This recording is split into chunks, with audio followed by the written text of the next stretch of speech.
Hey, my name is Julian. I'm 33, separated. I have 3 children with 2 women, and I'm married to a third.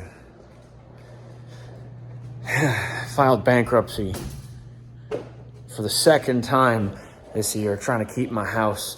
Man, I was freaking persecuted by the state of Louisiana. I'm skateboarding in my parents' house. I live here now. I was persecuted by the state of Louisiana because my dog bit my goat while I was at work, and they charged me with 2 misdemeanors and a felony. Can you believe that? I couldn't either. They dragged me through court for a year and a half, and this was a heavy blow. A couple weeks after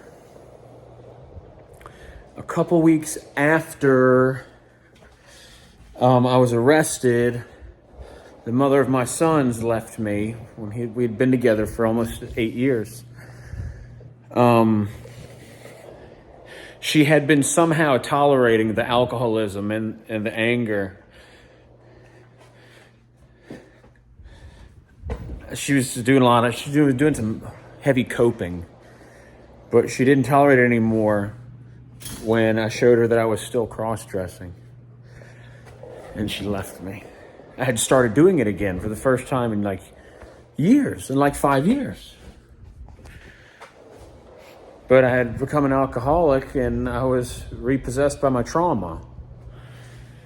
But that's behind me now. Man, I don't know. I'm not trying to tell you my whole life story. I'm just trying to tell you that, before all that happened in 2021, I was making $9 to $12 grand a month selling new cars at a Buick GMC.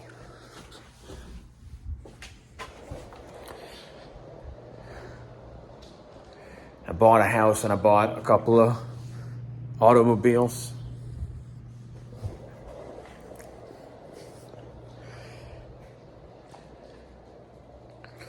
Anyway, after Hurricane Ida, I stopped making a lot of money.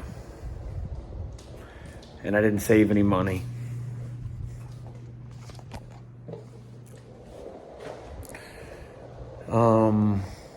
Long story short, life's been tough, man. I don't know if it's just been just so peachy for you, but it's been tough for me. Yeah, I know. I was a fake bad attitude, okay? I didn't mean that. Fucking life, dude, is crazy. You never know what's gonna happen. And you're riding high, and suddenly it's like, what the fuck? It's like you slipped on a banana peel.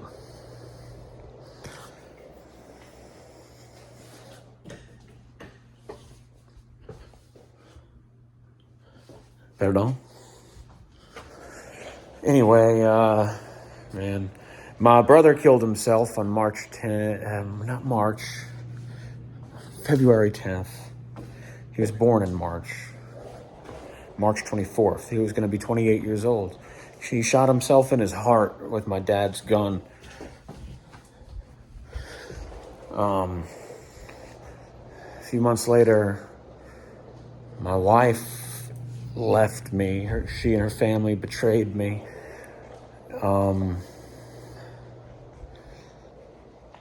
That's okay. People who are living in fear and sin, they don't know what they're doing. And so sometimes, probably more than sometimes, when you put your neck out to help somebody who's low, there's a reason they're in this situation. And so if you wind up getting hurt when you're helping people very intimately, try not to take it personally. Yeah, then my wife left. I haven't seen my daughter in months. So my brother-in-law and my mother and father-in-law moved in with my wife and me because they were living in a trailer with no running water or electricity, which was infested with rats. They had lived like that for 3 weeks, and I could not believe it. And I have a 4-bedroom house. So I brought them from Savannah to come live with us. And you could tell this family's very scarred, but they were nice enough. But at first, but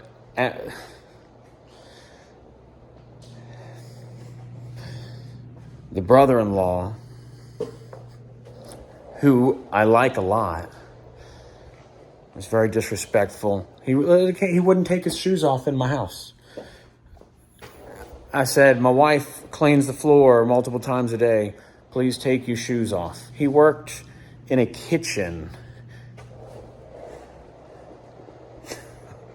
I mean, come on. And he wouldn't. So I wrote him an eviction notice. And then the mother of my daughter, who I had up to this point had a good relationship with, the mother of my daughter stopped talking to me, won't let me see my baby anymore because I evicted him. And then he went to live with her. Now this guy, this alcoholic, who I had to evict, my wife's brother, while their parents are living there. You think that's what I wanted to do? He had gotten hostile. It was literally a hostile takeover of my house. And it was like, no, dude, no, not happening. So anyway, what's my point? My point is, now I'm giving my house back to the bank. It cost me like $4,000 to $5,000 a month to keep the house. With my second bankruptcy, like my mortgage has gone up to $1,500 a month. Actually, I think to $1,700. When I bought the house, it was $1,200. My trustee payment has gone up to $1,500. So there's $3,200 between those two things. And then there's my light bill, which tends to be, as late for the past few months, it's been $500. Anyway. And because work's been unsteady. I mean, extremely. Like, it's been totally, I've been scratching and surviving. You know what I'm saying? And it hasn't been a good time. Yes, it has. I take it back. Yeah, it's been a good time.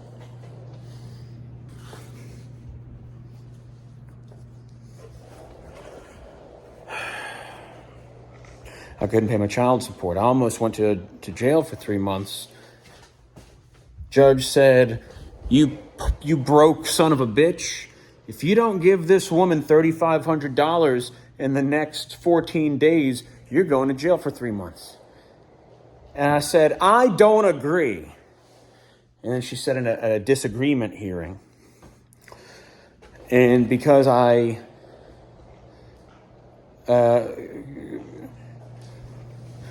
well, anyway, my dad helped me come up with $2,000. I had paid $400. I probably, I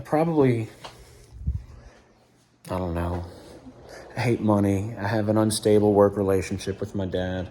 I have no skills other than talking to people, which I guess is, a valuable skill. I don't know. I mean, everything was steady with him for a bit, and then this contract ended, and it's just one thing after another. I need to get a real job. I haven't had a real job since last spring, when I was a porter at the dealership that I got fired from because of that freaking lying guy.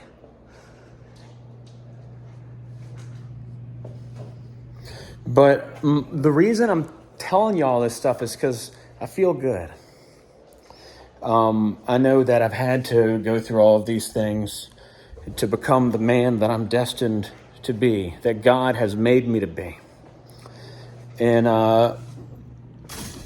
God puts obstacles in all of our lives that we do not understand, that they hurt so much, and we take it all so personally. But we all go through it. We all suffer. And look, we're the ones that made it. I'm not talking to any of the people who didn't make it. I'm talking to us who made it. And I have peace because I have faith. I have faith that